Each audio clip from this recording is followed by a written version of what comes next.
Bom dia, irmãos.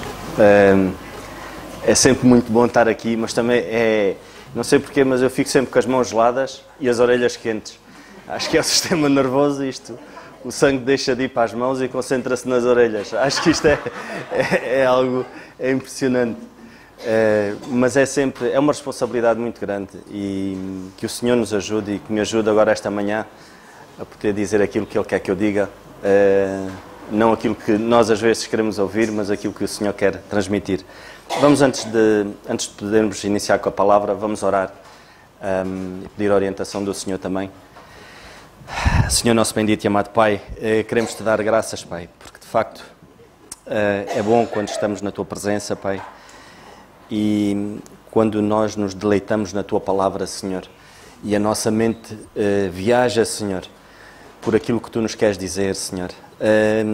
Pelos exemplos que Tu nos dás através da Tua palavra, de filhos Teus que dedicaram as suas vidas a Ti, Senhor, e que aos olhos do mundo ninguém dava nada por eles, Senhor, mas Tu não olhas como o homem vê, e fizeste grandes coisas, Senhor, através deles, Senhor. Tudo para a Tua honra e glória, Senhor. Ó Pai, que Tu nos ajudes a glorificarmos o Teu nome nas nossas vidas, Senhor, a honrarmos-Te com o nosso viver, com a nossa maneira de agir, Senhor, e Te agradecemos, Senhor, mais uma vez por estarmos aqui na Tua presença e Te agradecemos por aquilo que Tu fizeste por nós, Senhor. Mais uma vez Te somos gratos, Senhor, por aquilo que o Senhor Jesus Cristo fez na cruz por cada um de nós, Senhor. Só assim, Senhor, temos o privilégio de ir à Tua presença, Senhor. Só assim temos a garantia eterna de estar contigo, Senhor, um dia que partirmos.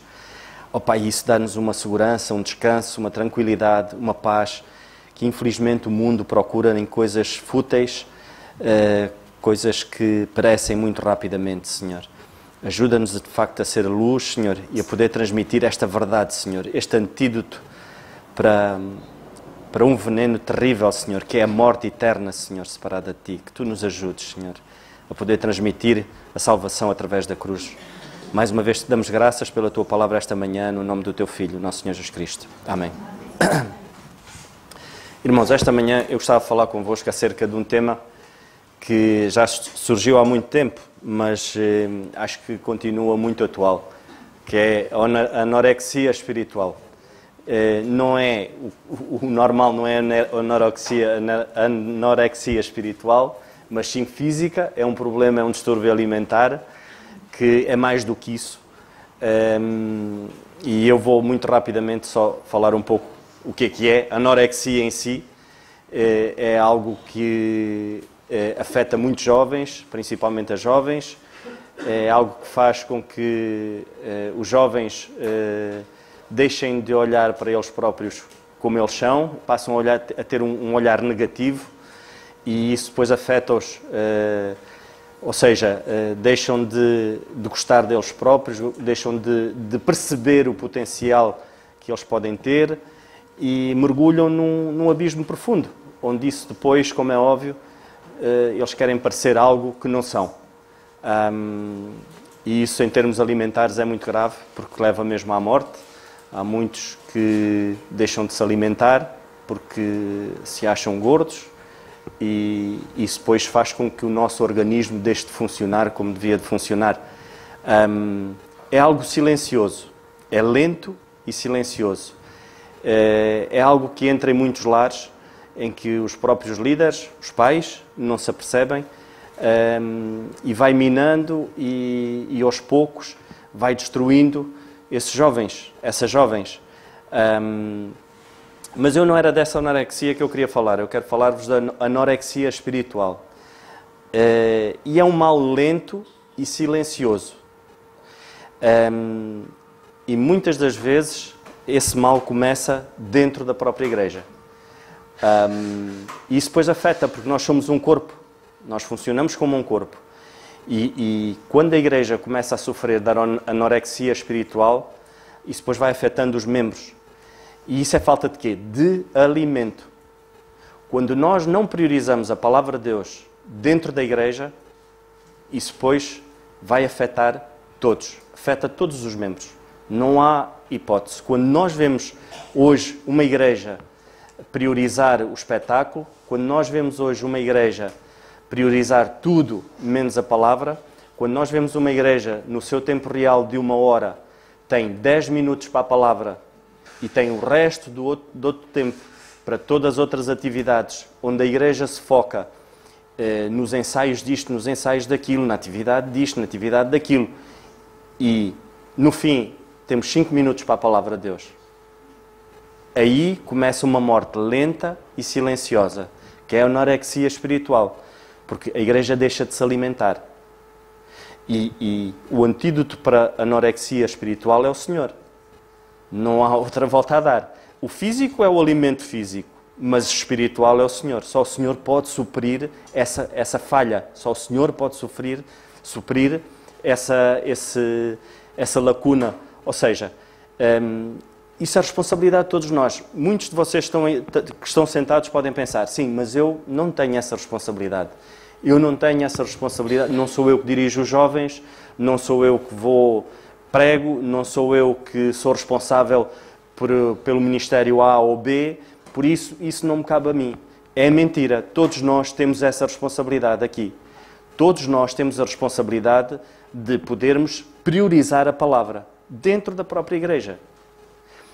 Muitos de vocês podem pensar, eu não tenho essa responsabilidade, não me cabe a mim. Cabe.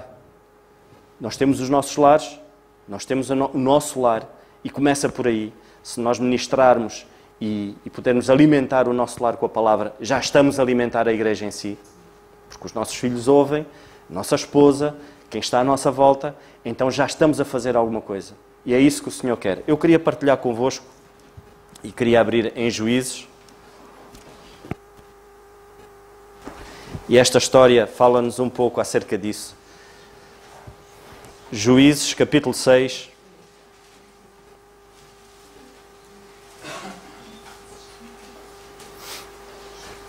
Capítulo 6, e queria ler alguns versículos a partir do versículo 11.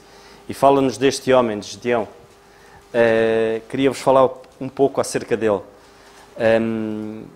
Só para nós nos situarmos um pouco na história, nós vemos o estado em que a nação de Israel se encontrava nesta altura.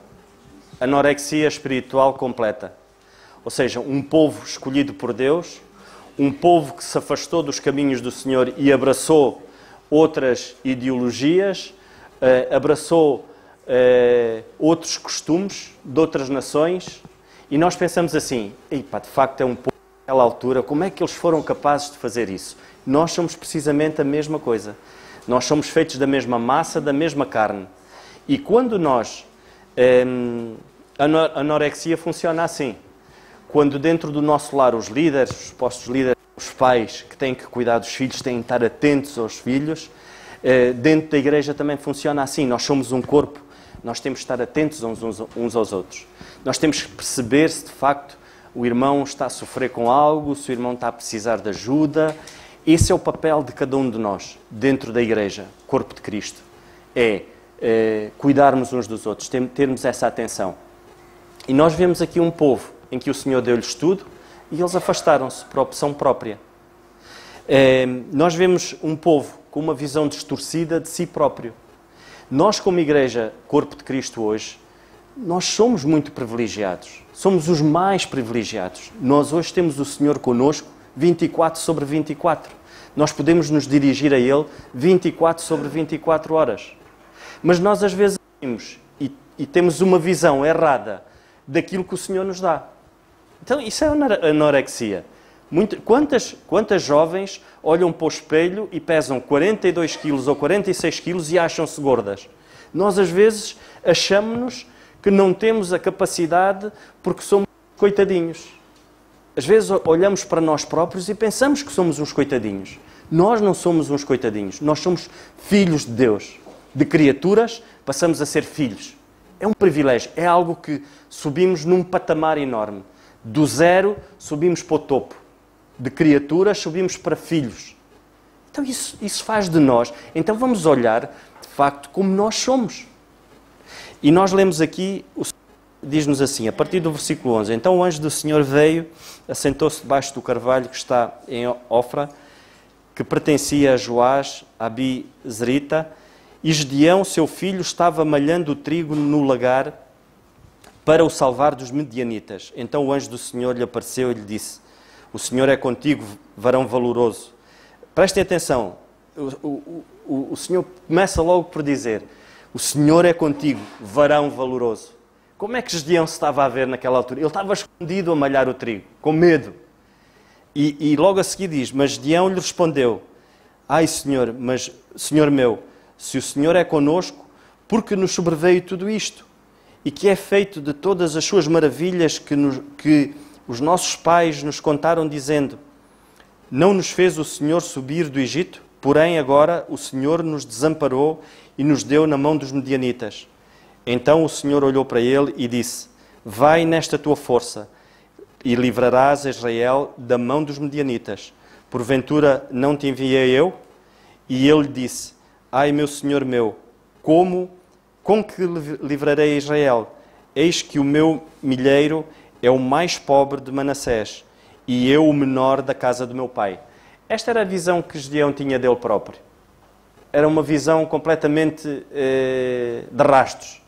Ele olhava para todos os lados e não via solução. E nós às vezes funcionamos assim. Quando a palavra deixa de ser a prioridade dentro da igreja, quando a palavra de Deus deixa de... Eu às vezes sou sincero, eu fico com medo quando às vezes eu olho para o relógio e nós do meio-dia, das 11 até o meio-dia, temos este período, e quando nós temos 10 minutos ou 15 minutos da palavra de Deus. E o problema é que, mesmo quando a gente prega durante 15 ou 10 minutos, quando passamos da hora, muitos irmãos já começam-se a mexer de um lado para o outro. Porquê? Porque já passamos da hora. Isso é perigoso, irmãos. Porquê? Porque a palavra de Deus, quando era a palavra que nos devia dar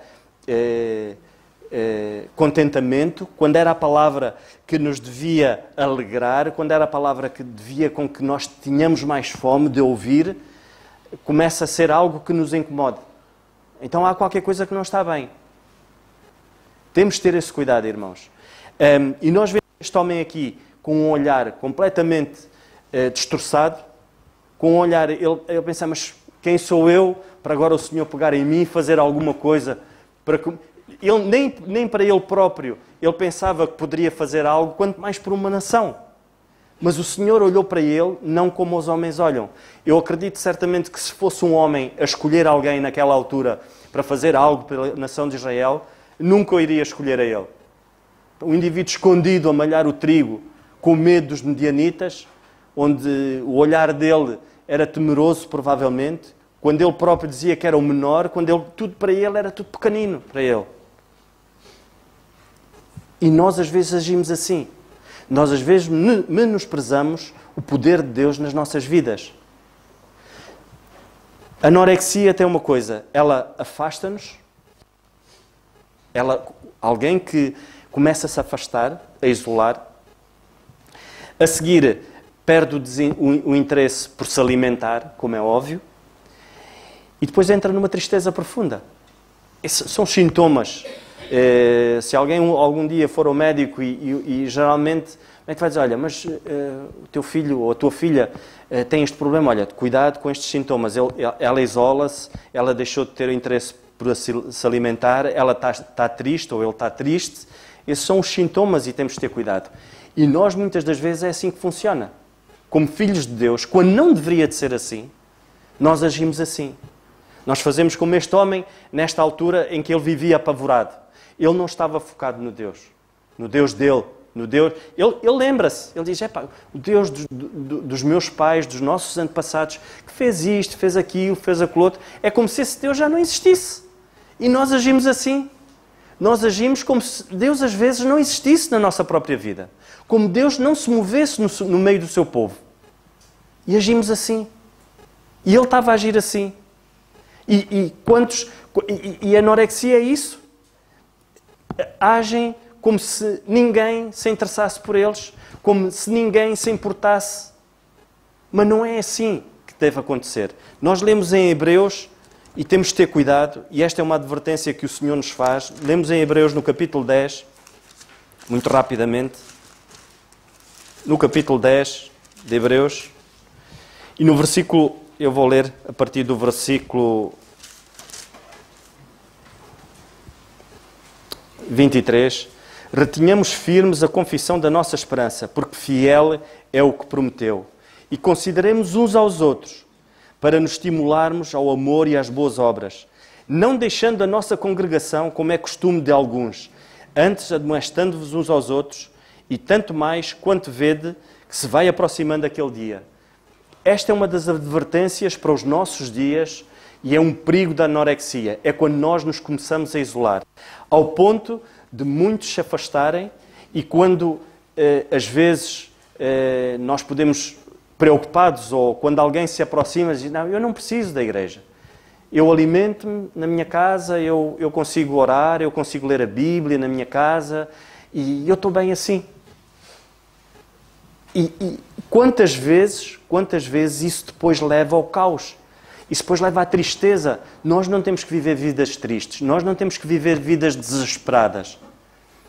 E quando isso acontece, o Senhor adverte-nos aqui para termos esse cuidado. Termos o cuidado de não nos separarmos da igreja. E nós às vezes pensamos, mas são pessoas que estão lá, são pessoas hipócritas, são pessoas com defeitos, são pessoas orgulhosas, são pessoas... Sim, sim.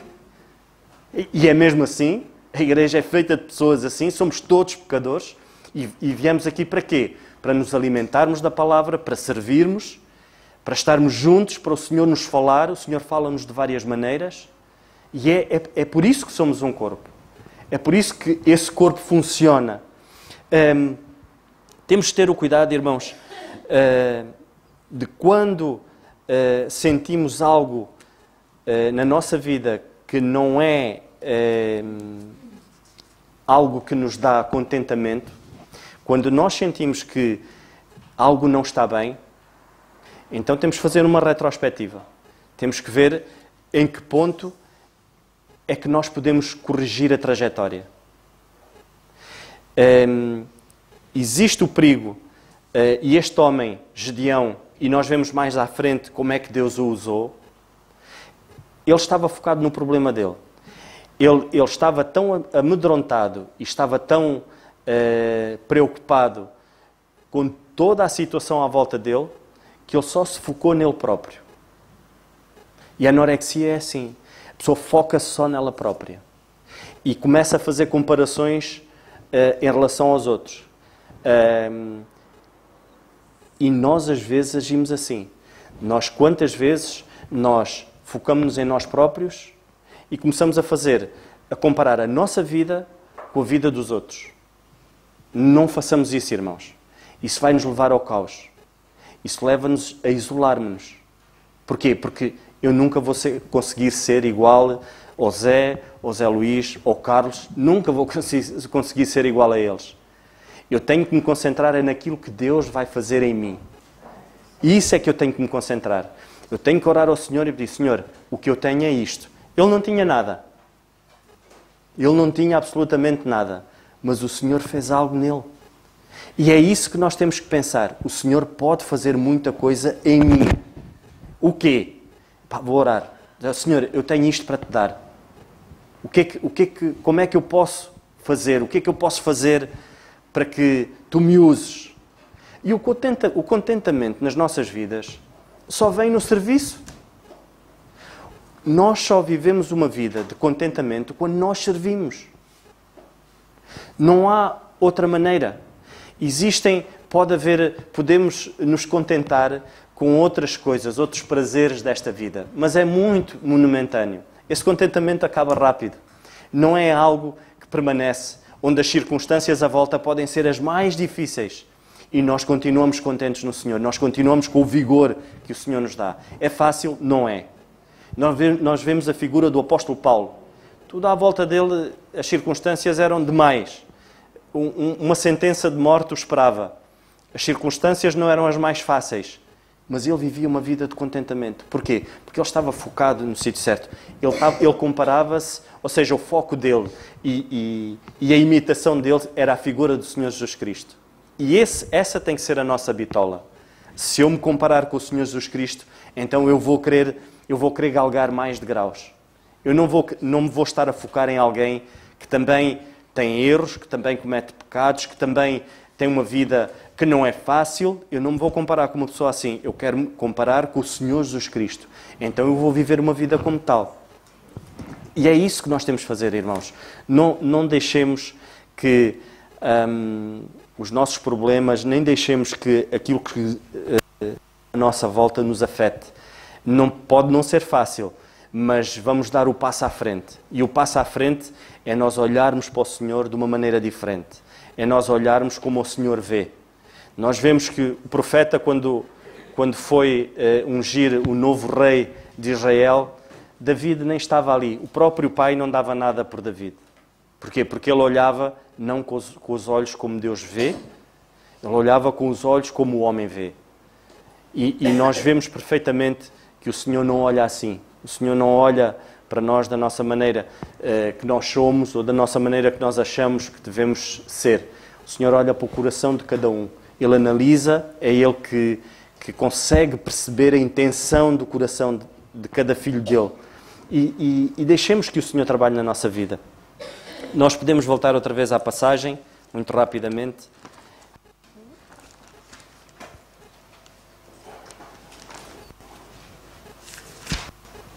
E vemos aqui este homem. Ele diz assim, e ele disse: ai meu Senhor, com que livrarei Israel? Eis que o meu milheiro é o mais pobre de Manassés e eu o menor da casa de meu pai. E o Senhor lhe disse: porquanto eu hei de ser contigo, tu ferirás os medianitas como se fosse um só homem. Nós vemos aqui uma promessa do Senhor. Nós vemos o Senhor dizer assim: tu vais fazer isso. E tudo aquilo que tu pensas que é um monstro vai se reduzir em nada. Ou seja, todo o exército que é algo enorme, que são os medianitas, que o povo de Israel estava a ser subjugado, explorado, roubado por eles, tu vais os ferir como se fossem só um homem. Quantas vezes nós criamos monstros na nossa cabeça e pensamos: epá, eu agora tenho isto na minha vida que eu não vou conseguir, porque lá está, eu não vou fazer, eu não vou conseguir ultrapassar. Ou seja, nós começamos a pensar que eu. Não, nós temos que pensar: não, o Senhor está comigo. É mais uma etapa, é mais uma batalha, mas o Senhor vai-me ajudar. E o Senhor às vezes transforma essas batalhas e essas etapas da nossa vida em nada mesmo. E foi o Senhor que estava-lhe a dar essa esperança. Ou seja, todo o consolo, toda a palavra neste momento foi de esperança, de pensar: olha, eu estou contigo, eu vou-te ajudar. E é isso que nós temos que fazer uns com os outros. Muitas das vezes um irmão não está bem e eu vou ter com ele e digo: olha, estás a ver, tu não estás bem porque isto, pois tu fizeste isto, e olha, agora está-te a acontecer isto. Ou seja, as nossas palavras não são as melhores. Nós vemos que a nossa intervenção, quando alguém não está bem, quando alguém está com algum problema, que seja precisamente a bitola que seja esta. Mas vamos ver o que é que o Senhor disse a Gedeão. O que é que o Senhor fez aqui? O Senhor tinha todo o motivo para apontar o dedo a Gedeão. Dizer: sim, senhora, tu estás assim porque o meu povo fez isto. Vocês abandonaram-me, adquiriram outros costumes e vocês estão assim, a culpa é vossa. Vocês estão assim por isto e isto. Olha, agora aguenta-te a bronca. O Senhor não fez isso. O Senhor disse: não, eu vou fazer algo em ti, confia em mim. E é isso que o Senhor quer fazer na vida de cada um de nós. Não deixemos que a anorexia espiritual possa inundar a nossa vida. E isso é muito perigoso, irmãos. Isso leva-nos a separar-nos da igreja, isso leva-nos automaticamente a deixarmos e a priorizarmos a palavra de Deus na nossa vida e por sua vez, deixamos de querer estar com Deus, falar com Ele, orar com Ele, deixamos de querer estar com os irmãos porque não vamos ouvir aquilo que queremos, porque é mesmo assim, e às vezes isso acontece. Quantas vezes acontece, alguém disse algo, aquilo foi mesmo para mim. E a questão não é essa, a questão é que às vezes nós não estamos bem.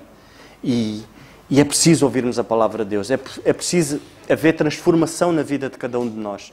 Que o Senhor nos ajude e que possamos pensar que assim como o Senhor ajudou e levantou Gedeão e fez dele um homem que o usou para poder salvar a sua nação, para poder fazer grandes coisas para a honra e glória do Senhor, que o nosso foco seja esse, que aquilo que o Senhor faça em nós seja para a sua honra e para a sua glória.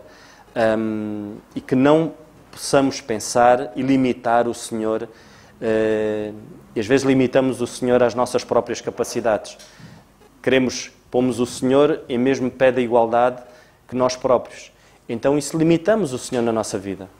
E isso é muito mau, irmãos. Quando nós limitamos o poder de Deus na nossa vida, é como se deixamos de ter confiança em Deus. Começamos a olhar para Deus como se fosse alguém como nós. Que não, Senhor, isto aqui é muito grande para tu poderes me ajudar. Eu tenho que fazer mais alguma coisa. Eu tenho que fazer algo, quando não é assim, irmãos.